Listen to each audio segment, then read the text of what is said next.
Bonjour, je suis Bénédicte Jamet, sage-femme au centre hospitalier de Brignoles-le-Luc. Et bonjour, je suis Véronique Brévaux-Malati, je suis pédiatre au centre hospitalier Brignoles-le-Luc. Le diabète gestationnel, c'est une augmentation anormale du taux de sucre dans le sang chez la femme enceinte. Si vous aviez un diabète gestationnel, vous n'êtes pas seul dans votre cas, ça concerne à peu près une femme enceinte sur 7. Le diabète gestationnel est différent des autres diabètes parce que déjà c'est en général transitoire, mais surtout il y a un petit bébé. Donc le diabète peut avoir un impact sur la santé de la maman, mais aussi sur la santé du bébé.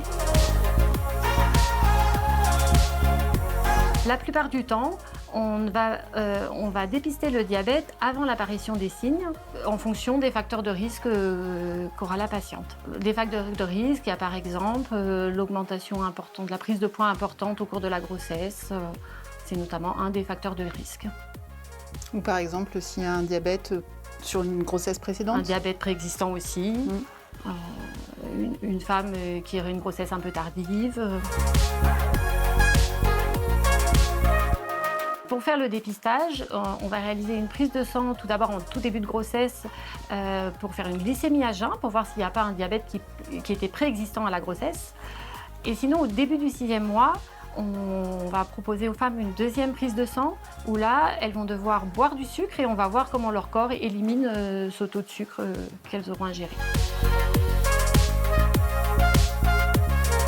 Le diabète gestationnel pour la maman, ça va avoir les conséquences du diabète. La maman n'est pas en danger. Par contre, ça sera important que le diabète soit équilibré pour le bébé. Alors justement, les risques pour bébé, en fait, ils sont liés à l'équilibre du diabète gestationnel. Si la maman a un diabète qui n'est pas bien équilibré, on va avoir une hyperglycémie. On verra avec Bénédicte tout à l'heure comment on fait pour équilibrer ce diabète. Mais quand vous avez une hyperglycémie chez la maman, cette hyperglycémie, elle va se passer au bébé. Le bébé, lui, il va avoir exactement la même glycémie que la maman, c'est-à-dire un taux de sucre très élevé si le diabète n'est pas bien équilibré. Or, votre bébé, il ne sera jamais diabétique à cause du diabète gestationnel. Par contre, lui, il va synthétiser beaucoup d'insuline pour faire rentrer ce sucre et le faire disparaître à l'intérieur des cellules. Et donc, le bébé, il va avoir un hyperinsulinisme. Et c'est ça qui peut avoir des conséquences pour le bébé si le diabète n'est pas bien équilibré. Donc par exemple, quand le bébé est encore dans le ventre, donc quand c'est un fœtus, le fait d'avoir beaucoup d'insuline chez le bébé fait qu'il va avoir une croissance accélérée. L'insuline, finalement, c'est ce qu'on appelle une hormone anabolisante, c'est qui fait faire des réserves, etc. Alors je reprends, c'est une de tes collègues sages-femmes qui m'avait appris ça. Le fœtus, il respire grâce au placenta. Et le placenta, on m'avait expliqué que c'était comme l'image d'un frigo, finalement, qui est prêt pour les 9 mois de la grossesse. Si le bébé, il grossit beaucoup pendant la grossesse parce qu'il a beaucoup d'insuline, parce que le diabète n'est pas bien équilibré, le frigo, il va se vider plus vite. Et donc le bébé, en fin de grossesse, il va être plus fragile, il va avoir moins de réserves. Et donc c'est pour ça que parfois, mais ça Bénédicte, tu nous le diras tout à l'heure, on est obligé de déclencher un petit peu plus précocement l'accouchement pour que le bébé aille bien après la naissance.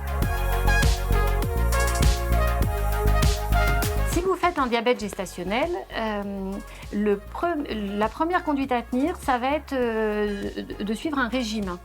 Ce régime, il va être adapté à chacune en fonction de vos habitudes alimentaires que vous avez avant. L'idée principale, ça va être de supprimer les sucres rapides, les boissons sucrées, les pâtisseries, les sucreries.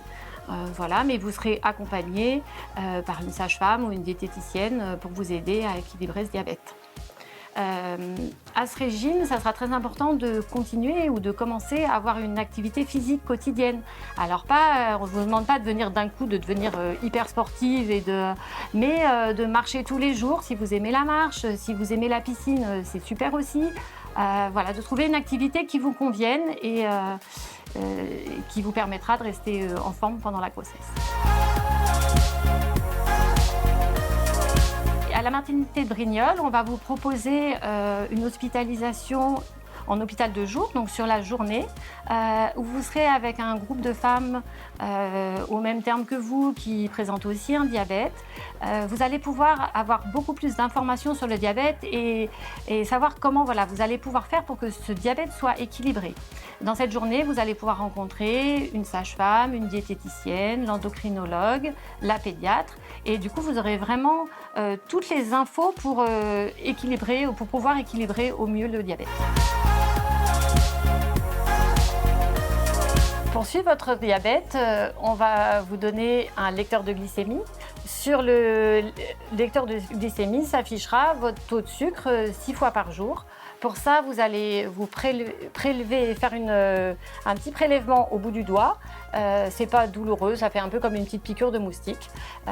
Et tous ces résultats seront envoyés ensuite sur une application. Et là, tous les résultats seront analysés à distance par une infirmière spécialisée. Ce qui permettra de savoir si le diabète est équilibré ou pas. Mais Bénédicte, si le régime ne marche pas, c'est l'insuline après, hein, c'est ça? Oui, si on n'arrive pas... L'important, on dit toujours la même chose, mais c'est vraiment que le diabète soit équilibré. Et si le régime ne suffit pas, vous allez avoir des injections d'insuline qui vont permettre que votre bébé reste en sécurité. Oui, parce que pour le bébé, c'est très important. L'insuline, ça passe pas le placenta, mais si on équilibre avec ça, on diminue l'hyperglycémie, donc il y a moins de conséquences pour le bébé. Donc finalement, Bénédicte, l'équilibre du diabète, c'est vraiment le plus important, parce que si le diabète n'est pas équilibré, comme il n'y a plus vraiment de réserve pour le bébé, c'est important de déclencher l'accouchement un petit peu plus tôt, non? Oui, on proposera aux mamans effectivement de les déclencher 15 jours, voire même quelquefois 3 semaines avant la date prévue.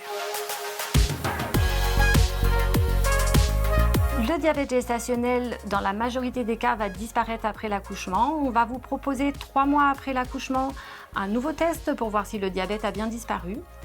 Vous avez néanmoins un peu plus de risque vers 60-70 ans de nous développer un diabète. Donc à la naissance, quand les mamans ont un diabète gestationnel, le pédiatre est toujours prévenu de ce diabète gestationnel parce qu'il y a une surveillance qui peut être nécessaire pour le bébé. Mais elle n'est nécessaire que s'il n'y a pas un bon équilibre du diabète. Si on équilibre le diabète, pas de conséquences pour le bébé. Si le diabète est mal équilibré ou bien s'il est sous insuline, à ce moment-là, il va falloir qu'on surveille les glycémies du bébé. Donc je vous l'ai dit tout à l'heure, le bébé ne sera pas diabétique. Par contre, comme il a beaucoup d'insuline dans le ventre de maman, lui, il pourra avoir plutôt des hypoglycémies.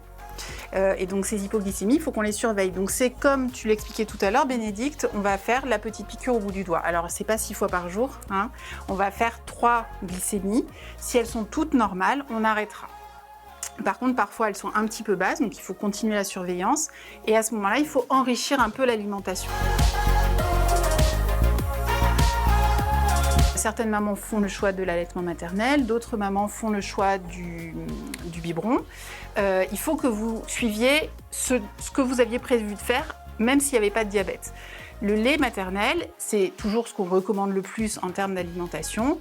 Le biberon est un petit peu plus riche en termes de calories, mais même si le lait maternel est moins riche, c'est toujours le meilleur et on peut toujours enrichir ce lait maternel. Donc, vous continuez selon votre projet, le biberon ou l'allaitement maternel. Quel que soit le type de diabète que vous avez, le traitement que vous aviez pendant la grossesse, l'équilibre ou non du diabète, l'allaitement, c'est toujours ce qui est recommandé, donc vous pourrez toujours allaiter si vous le souhaitez. Donc même s'il y a une surveillance particulière après la naissance du bébé, il n'y a pas de conséquences de ce diabète gestationnel à long terme. Le bébé, il va bien après, il n'y a pas de souci particulier. Et s'agissant du risque ultérieur de diabète, il ne sera pas majoré pour votre bébé parce que vous avez eu un diabète gestationnel. Par contre, si dans la famille, il y a un diabète génétique ou une prédisposition, évidemment, votre bébé gardera cette prédisposition à avoir un diabète. Mais ça ne sera pas en lien avec le diabète gestationnel. Bon, je pense qu'on a tout dit. Bah oui. Peut-être que pour conclure, on peut dire que à partir du moment où le diabète est équilibré, c'est comme s'il n'y en avait pas. Il y a aucune conséquence ni pour la maman ni pour le bébé. Et n'oubliez pas, vous pouvez toujours allaiter votre bébé.